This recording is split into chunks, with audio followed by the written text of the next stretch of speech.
Uniti nel segno del nome del gruppo, schierati uno accanto all'altro per illustrare assieme al parlamentare Roberto Di Mauro le ragioni dell'abbandono. Angelo Vaccarello, Gerlando Gibilaro, Giuseppe Picone e Marco Vullo in conferenza stampa hanno sfogato l'amarezza e il disappunto rispetto alla linea di condotta dell'amministrazione Firetto, dalla quale una decina di giorni fa hanno deciso di tirarsi fuori per non essere complici, hanno detto, del disastro politico-amministrativo di cui si sta rendendo protagonista il sindaco. E l'esperienza accanto a Firetto per il capogruppo Picone si sarebbe dovuta interrompere anche prima. Abbiamo voluto staccare la spina e sappiate che non è semplice lasciare una posizione che poteva anche considerarsi da parte dei cittadini agrigentini una posizione di potere, staccare la spina e dire no, noi non ci stiamo al tuo modo di amministrare, isolato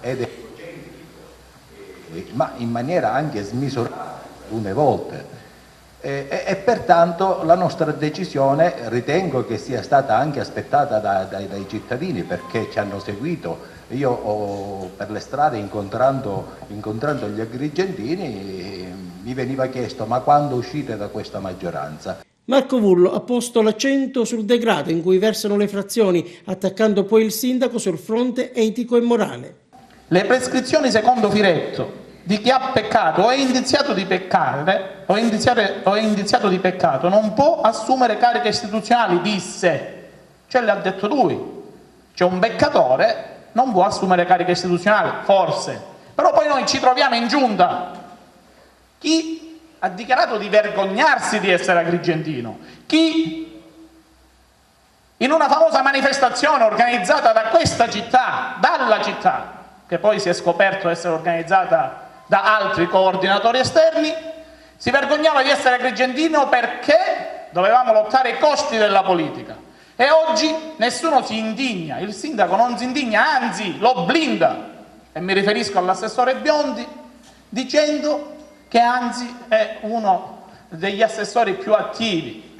Ma mi verrebbe da dire, ci viene da dire, chi l'ha visto l'assessore Biondi? Un attacco frontale a Firetto invece su come ha amministrato Porto Empedocle, oggi in dissesto finanziario, glielo ha sferrato Gerlando Gibilaro. La magistratura contabile, che certifica che il format governativo firettiano è sfociato nell'ordinato dissesto finanziario del comune di Porto Empedocle.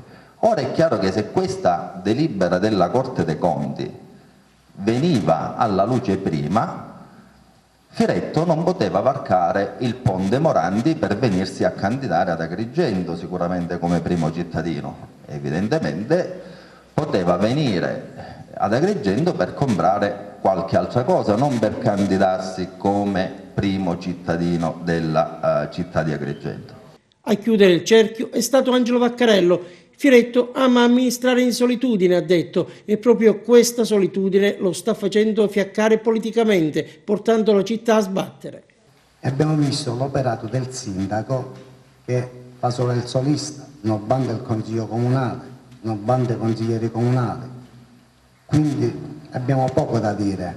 Lui, secondo me, Agrigento gli è servito come trampolino di lancio per fare qualche altra cosa, forse si vuole candidare per andare al Senato, ma liberasse subito la città, così lo votiamo e se ne va via.